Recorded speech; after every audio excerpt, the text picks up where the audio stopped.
ইনকিলাব মঞ্চের প্রতিষ্ঠাতা শরীফ ওসমান হাদী হত্যা মামলায় চার্জশিট গ্রহণের শুনানি বৃহস্পতিবার। আজ ঢাকার অতিরিক্ত চিফ মেট্রোপলিটন ম্যাজিস্ট্রেট জসিতা ইসলাম শুনানির এ দিন ধার্য করেন। পাশাপাশি এই মামলার রাষ্ট্রপক্ষকে সহযোগিতার জন্য বাদীপক্ষে ৩ জন আইনজীবী নিয়োগের আবেদনও মঞ্জুর করেন। এদিকে চার্জশিট পর্যালোচনার জন্য আরও 2 দিনের সময় নিয়েছেন সংগঠনটির সদস্য সচিব আবদুল্লাহ আল জাবের। আরিফুল ইসলামের সহায়তায় সুবর্ণা মেহজাবিনের রিপোর্ট। সকালে আদালতে আসেন হাদী হত্যা মামলার বাদী ও ইনকিলাব মঞ্চের সদস্য সচিব আবদুল্লাহ আল জাবের।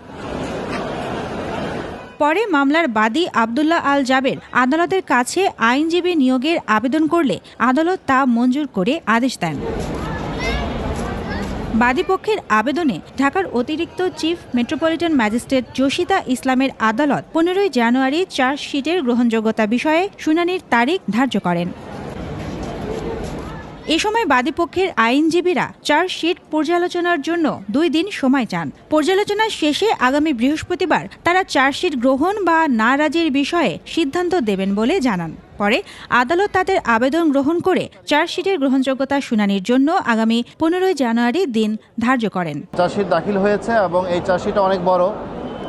মোট 9 জন 164-এ দোষ স্বীকারোক্তিমূলক জবানবন্দি দিয়েছেন।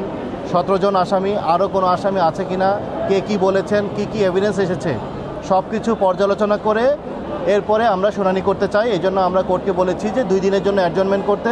আগামী 15 তারিখ বিজ্ঞ আদালত এই মামলাটা ধার্য করেছেন অভিযোগপত্র গ্রহণ বিষয়ক শুনানির জন্য। বাদীপক্ষের আইনজীবীরা জানান, ডিবি পুলিশের দাখিল করা চার্জশিটে কোনো ত্রুটি আছে কিনা তা গভীরভাবে পর্যালোচনার জন্যই এই সময় চাওয়া হয়েছে, যেন কোনো নির্দোষ ব্যক্তি শাস্তি না পায়। 17 জন আসামির মধ্যে 11 জনে 164 দিয়েছে। তো আমরা এই জিনিসটা পর্যালোচনা করে দেখব, আসলে কারো প্রতি কোনো বেইনসাফ করা হচ্ছে কিনা সেটাও আমরা দেখব। এর আগে 6 জানুয়ারি মামলার তদন্ত কর্মকর্তা ডিবি পুলিশের পরিদর্শক 17 জনের বিরুদ্ধে চার্জশিট দাখিল করেন। এর মধ্যে 6 জন পলাতক এবং 11 জন কারাগারে আটক রয়েছেন। সুবর্ণা মেহজাবিন, 21 টেলিভিশন, ঢাকা।